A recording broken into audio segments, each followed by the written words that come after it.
All right, it is day 3 of me going from a novice to a pro at my first farmer's market. Again, you might hear my son. Well, this time he's not going to be snoring. He's going to be very lively in the background, perhaps.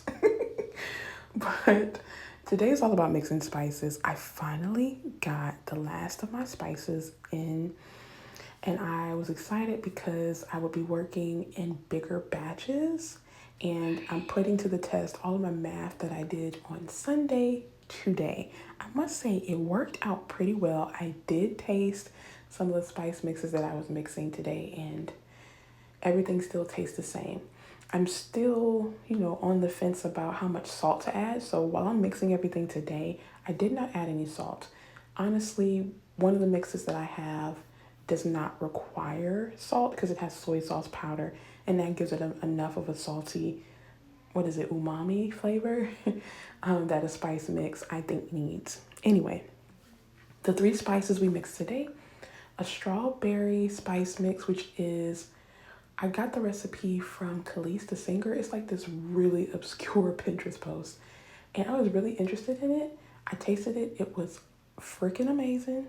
I made it myself, and then I started using it, and I said, okay, I gotta make this one of the things I put on the table to sell, because everyone expects, of course, bake it happen, baked goods, sweets. People aren't expecting that much from, a baked sale table.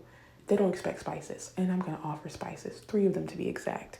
The strawberry spice mix is one of them, but I'm not adding sauce to that. I also have an all-purpose seasoning and a Sazon seasoning, and both of those are low sodium because I wanted a healthier alternative to both of those things. My parents, they cannot have a lot of salt, and I'm also trying to watch my own salt intake. So I also want to offer that for people as a healthier option that's still full of flavor. I haven't added it yet because I'm very particular about the salt that I add to spice mixes. So I just mix the bulk of the spices, and then I'm going to add the salt the next day. Anyway, I know I prepare for this by putting on 2 things: a mask and gloves, because you would not believe how much you sneeze during this process if you do not have a mask. It's annoying, so wear the mask. Also, there are certain spices, I'm looking at you, turmeric, that will stain the crap out of your fingers. So make sure you have yourself protected. Those are the main 2 things.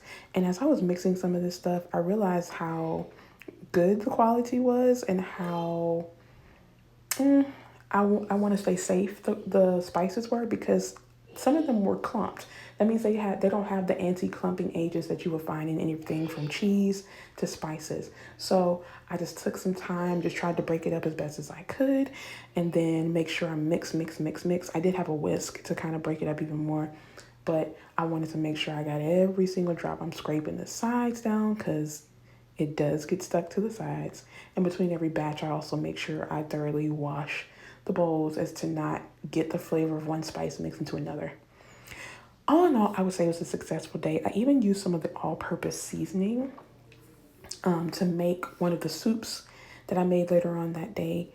Let me see, what did I make? Chicken gnocchi soup, and then I made a vegetable soup with like little rotini noodles for my little one.